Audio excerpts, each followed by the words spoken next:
Anak-anak sekalian, orang-orang muda, opa-oma, bapak ibu, saudara-saudari. Salam damai Natal.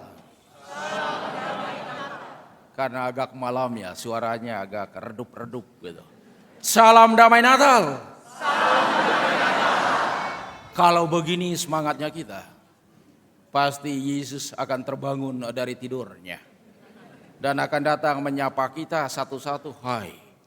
Dan pasti dengan itu juga kita gembira akan memberikan salam balik, hai. Bapak ibu, saudara dan saudariku, Natal Tuhan telah tiba. Yesus yang kita nantikan telah lahir. Ia ada di tengah-tengah kita, Emmanuel namanya. Pada awal prosesi malam Natal ini, kita menghantar bayi Yesus ke dalam gereja, ke palungannya. Itu hanya sebuah simbol, mau mengingatkan kita semua.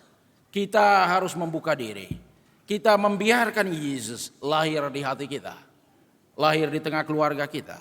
Dan senantiasa menyemangati kita dari dalam. Saudara-saudariku, Yesus tidak pernah lahir berulang-ulang. Yesus cuma lahir sekali. Hanya kita yang memperingati kedatangannya berulang-ulang. Supaya kita dibangunkan dari keterlelapan kita. Supaya kita dijaga kembali agar kita sadar. Karena kadang kita tidak membiarkan Yesus ada dan tinggal dalam hidup kita. Maka Natal 2000-an tahun yang lalu yang terjadi di Bethlehem itu, malam ini kita kenang kembali. Lalu apa ajakannya? Apa maknanya untuk kita? Natal senantiasa mengundang kita untuk selalu memberi tempat buat Tuhan dalam hidup kita setiap hari. Andaikan kita selalu berjalan bersamanya, pasti tidak ada cekcok antara suami dan istri. Tidak ada bertengkar antara orang tua dan anak. Dan juga tidak ada konflik antara saudara dalam keseharian. Tetapi gagalnya kita memberi tempat buat Tuhan, maka semua hal yang tidak kita inginkan itu terjadi. Natal Tuhan juga mengundang kita untuk terus membagi cintanya kepada sesama. Karena kadang dalam keseharian kita terlalu ingat diri kita. Kita lupa untuk membagi cinta Tuhan kepada sesama. Yang sejatinya cinta yang dibagi akan menggandakan cinta yang berlipat ganda. Kebaikan yang dibagi akan menghasilkan kebaikan-kebaikan lainnya yang multi wajah. Kita diajak untuk membagi cinta Tuhan kepada sesama. Natal Tuhan juga mengundang kita untuk menjadi pembawa damai. Karena kadang kita menebar pesona, membuat konflik, dan membuat perseteruan dalam keseharian kita. Entah dalam keluarga, di tempat kerja, atau di mana saja kita berada. Maka dikala kita memperingati Natal Tuhan, kita kembali diingatkan untuk menjadi pembawa damai. Untuk menjadi pembawa sukacita di mana saja kita berada. Natal Tuhan senantiasa juga mengajak kita semua untuk menjadi bagian dari solusi, bukan menjadi bagian dari masalah. Kita diajak untuk membawa solusi dalam kehidupan bersama, bukan diajak untuk membawa masalah dalam kehidupan bersama. Karena itu saudara-saudari, inilah ajakan Tuhan buat kita semua. Supaya kita memberi tempat buatnya. Membagi cintanya. Membagi damainya. Dan kemudian kita diajak untuk menjadi bagian dari solusi. Bukan bagian dari masalah. Karena itu andaikan Yesus lahir kembali di tengah-tengah keluarga kita. Di hati kita. Pasti dunia tempat kita berpijak. Rumah tangga tempat kita berteduh dan tinggal akan senantiasa menjadi firdaus baru yang telah lama hilang dari keseharian kita. Maka Bapak Ibu, saudara dan saudariku, Natal Tuhan senantiasa mengajak kita supaya kita menjadi saudara untuk semua dan dari semua.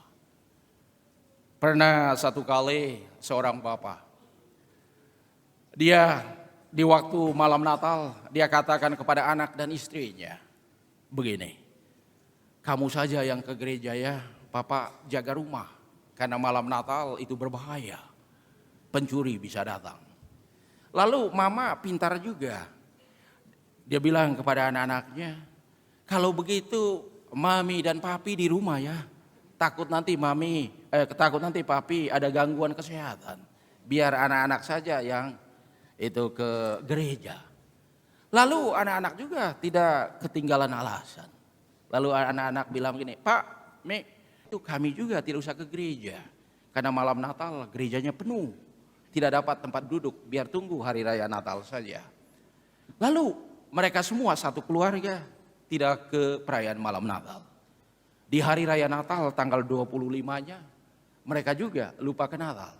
Karena alasannya apa? Kalau kita ke gereja nanti banyak tamu, kenalan, kerabat kita datang memberikan salam Natal, lalu rumah kosong. Akhirnya malam Natal dan hari Natal mereka tidak jadi ke gereja. Dan dengan alasan macam-macam. Bapak Ibu, saudara dan saudari, malam ini kita dengar para gembala.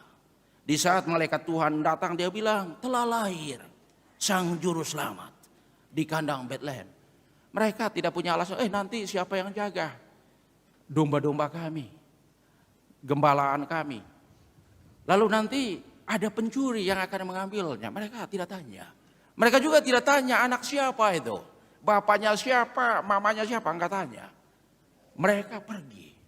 Apalagi setelah rombongan para malaikat datang memuji dan memuliakan Tuhan. Kemuliaan bagi Allah di tempat yang tinggi dan damai sejahtera di bumi bagi orang yang percaya kepadanya. Mereka tidak punya alasan. Mereka datang menyembah Tuhan, memuji dan memuliakan Dia, dan dengan itu mereka mempunyai damai dan sukacita dalam hidup. Mari Bapak Ibu, saudara dan saudariku, kepadamu semua yang tetap rajin datang ke gereja, datanglah selalu, karena Tuhan senantiasa akan menyertai kita kapan dan di mana saja kita berada. Andaikan ada teman-teman kita yang alasannya banyak, ingatkan mereka bahwa alasan tidak pernah selesai sebelum maut menjemput kita. Selamat Pesta Natal. Selamat Pesta Natal.